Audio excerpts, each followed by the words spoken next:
of Agric Extension and Rural Development, University of Ibadan. Dr. Idris Olabode, he joins me virtually now. Thank you for your time, Mr. Olabode. On Thursday, the president met with the 36 state governors and the FCT minister, and they agreed to address some of the challenges currently facing the country, especially the rising cost of food and insecurity.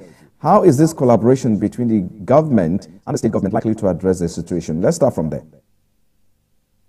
Thank you so much for having me once again on your program. Well, the collaboration is I won't say it's the best thing to do. It's the only thing to do at this time around, because I've always found it difficult visualize what a minister of agriculture will be going through in a country like Nigeria. Though we claim to run a federalism, but we know that a federalism is not the best of its kind. And at times we want to do things like a unitary system of government, and that portends some challenges to us. So in this instance, if you could still recollect, the last time I was on this program, I said something about the fact that there is little that the federal government can do with respect to the issue of food security if the states are not keen into the dream of the federal government. So it's quite gladdening to see that the federal government decided to call the state government to such a meeting. And if you look at the outcome of the meeting, the proposal that is being brought forward, you see that majority of what is to be done falls squarely in the backyard of these governors. If they are not ready to make things work, nothing can work. The government, the president will just be like a lame duck. And that's the reality of the situation in which we have found ourselves currently. The president specifically asked the state governors to help address the challenges by taking cue from what happened in Kano State. What are your expectations regarding the state governors' role, and what challenges do you think they may face in meeting this goal?